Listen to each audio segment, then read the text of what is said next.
Assalamualaikum, hai semuanya, jumpa lagi di RM Novel. Jangan lupa ya, like, comment, subscribe, enjoy your reading. Son of My Life, SPP, Season 3, Chapter 97. Putraku, tampannya. Malam ini, selepas bersantap malam, Hasan tengah berada di ruang perpustakaan, membaca buku seperti biasanya. Ponsel ia geletakkan begitu saja di atas meja kerja. Belum seberapa ia duduk, tiba-tiba suara notifikasi merusak kehusyukan Hasan. Spontan, pandangan Hasan teralihkan. Ia intip ponsel itu, akan tetapi tak berniat mengecek. Lanjut saja laki-laki itu pada apa yang sedang dibaca. Ternyata baru beberapa baris, pikirannya tidak tenang. Sekali lagi Hasan memutar kepala, mengintip ponsel. Serasa ada bisikan yang membujuk. Akhirnya Hasan menyerah. Ia letakkan sejenak itu buku, menyeret ponsel. Dan saat mendapati sebuah notifikasi dari nomor yang tidak tersimpan, dua alisnya menyatu. Memicingkan mata, ia pun memeriksa profil pengirim chat tersebut. Gak pakai foto, gumamnya.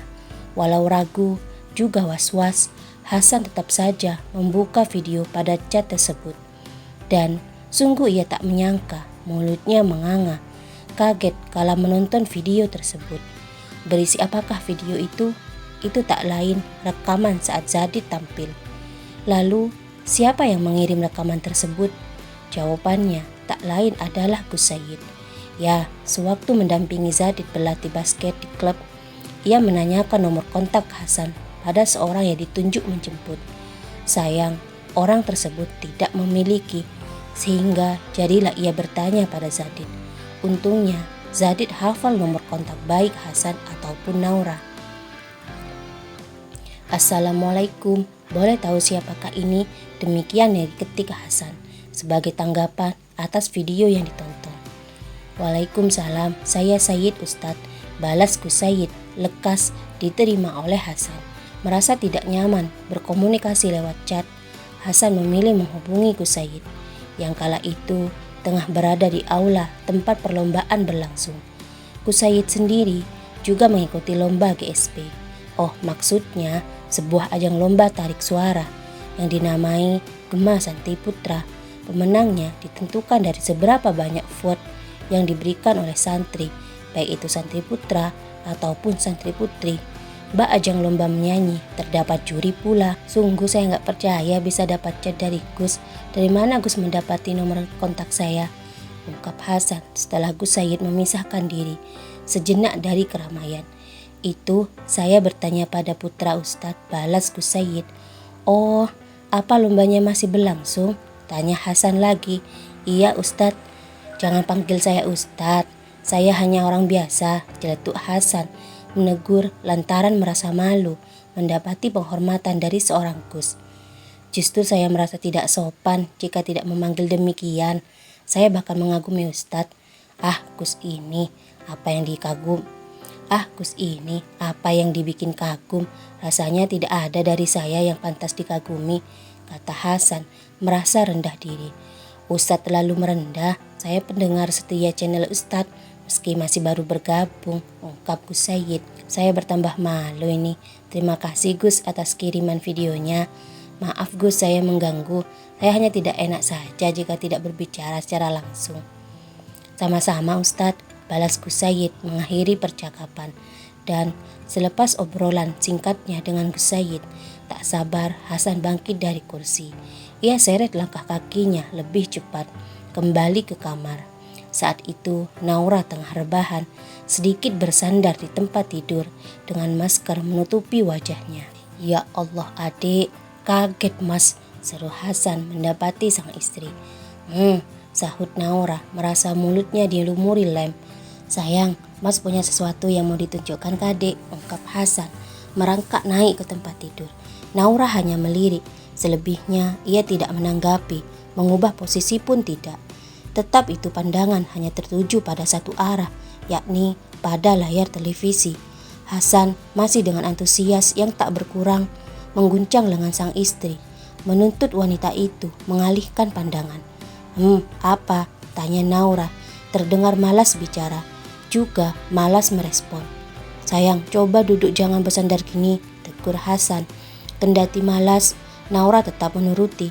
Ia tarik tubuhnya dari sandaran dengan bola mata bergeser ke tepi, melirik sang suami. Lihat ini, adik pasti senang, kata Hasan menyodorkan ponsel, sembari dirinya bergeser merapat.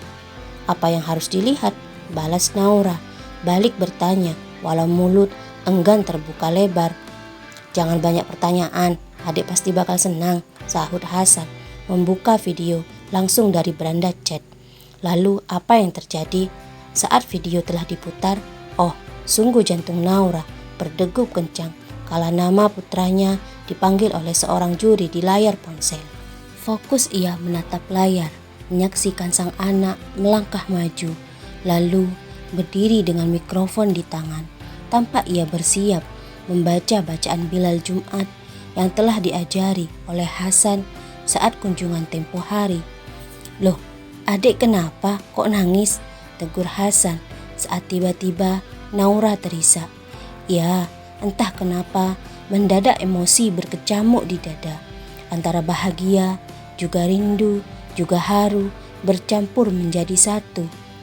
Putraku terlihat tampan, ucap Naura, bertambah meluap itu air mata membanjiri pipi.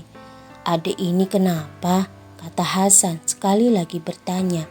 Sungguh ia dibuat bingung, padahal pikirnya video itu akan membuat sang istri bahagia. Tetapi yang terjadi malah tangis didapat. Suamiku, kamu mana bisa merasakan apa yang dirasakan aku. Sebagai seorang ibu, lelaki itu perasaannya kurang peka, nggak seperti wanita, sahut Naura, malah lebat bicara. Duh, cup, sini mas peluk, timpal Hasan, tak tahu bagaimana menanggapi. Berkata hanya akan memperpanjang ceramah wanita itu. Jadilah Naura jatuh ke pelukan sang suami, sembari terus menonton video itu hingga berakhir. Suamiku, seperti apa kelak putra-putri kita? Kata Naura, pertanyaan syarat emosi. Menyadari sang istri berada pada grafik emosi yang tak stabil, Hasan tidak langsung menyahut. Ia usap rambut Naura, lalu mendaratkan kecupan hangat. Masa depan jangan terlalu dikhawatirkan, tapi disiapkan dengan cara memberi mereka bekal ilmu, baik itu ilmu agama serta ilmu pengetahuan. Doa juga termasuk dari upaya itu. Insya Allah hadiah akan diberikan oleh yang di atas, ucap Hasan. Kenapa sih bicaramu selalu sok bijak? Sambung Naura, malah mencibir. Lah, terus mas harus gimana?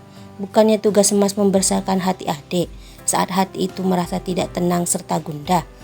Pasangan yang baik itu tak lain pasangan yang mampu menjadi penyejuk, dan mas belajar menjadi yang demikian. Ibu Hasan kian sok bijak, ia memberi wejangan. Emosi yang tadi bergejolak bak ombak lautan selatan perlahan mulai anteng lagi. Isak tangis juga telah menyisakan bekas air mata saja di pipi. Sesuatu terlintas di benak Naura. Perlahan ia melepaskan diri. Suamiku, sahut Hasan mengamati perubahan raut wajah Naura yang terlampau dadakan.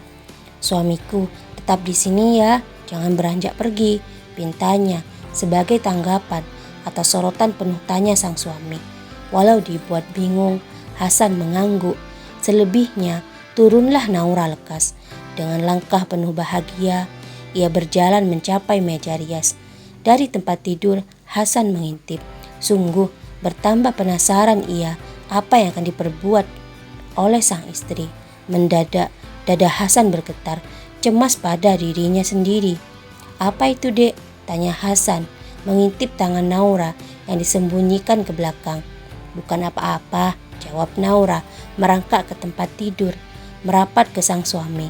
Dengan duduk bersila, Naura mengeluarkan apa yang ia sembunyikan di belakang. Sebuah bungkusan yang tidak dimengerti oleh Hasan. Apa itu dek? Tanya laki-laki itu lagi, kian penasaran. Tereng, seru Naura menunjukkan sebungkus masker yang belum dibuka. Sontak kedua alis Hasan kawin dadakan. sejalan dengan garis kerutan yang membentuk guratan. Oh, dalam sekejap otak laki-laki itu bekerja, menebak alur yang akan terjadi, tepatnya menebak apa yang hendak Naura lakukan terhadapnya.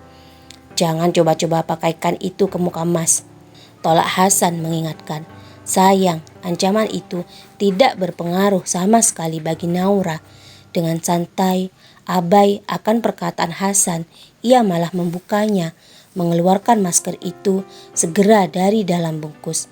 "Adik Mas nggak mau," tolak Hasan. Ia bahkan hendak meloloskan diri, namun dengan sigap Naura menangkap lengannya. "Jangan coba-coba kabur, aku lagi hamil," kata Naura. "Lah, terus apa hubungannya?" cercah Hasan. "Tentu ada, gak mau kan emosi naik," sahut Naura, pandainya memanfaatkan. Menghela nafas, Hasan meredam kegeraman yang dirasakan. Mulutnya mengatup rapat. Sementara di hati mengumpat kesal.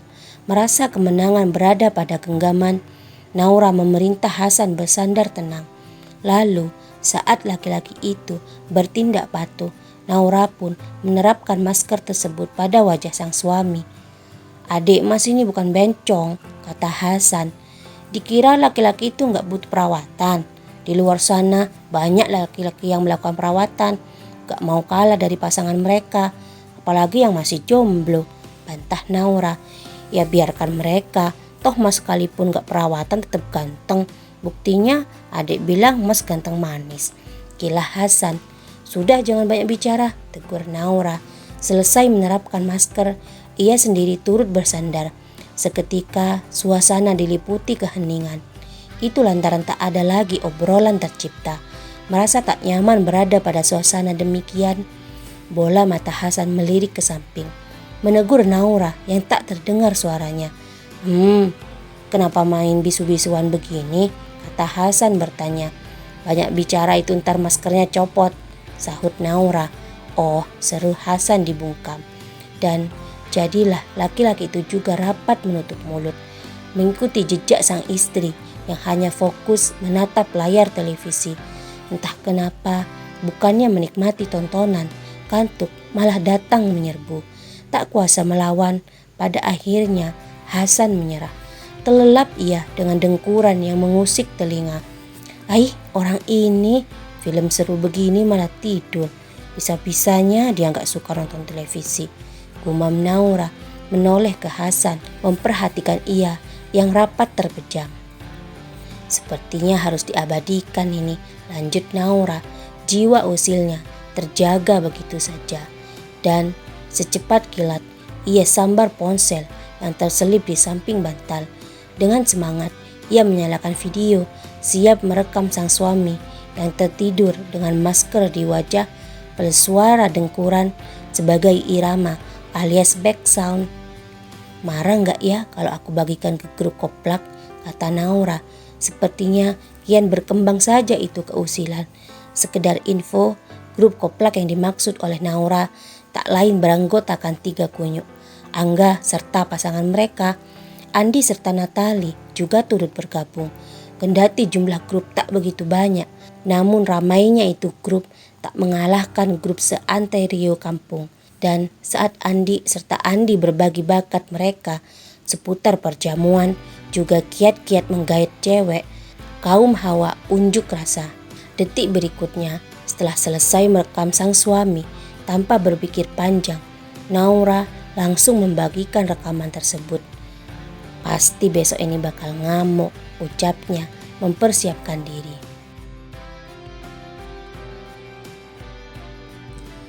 Sekian cerita dari episode hari ini. Terima kasih. Jangan lupa like, komen, share, serta subscribe. Tunggu ya episode selanjutnya.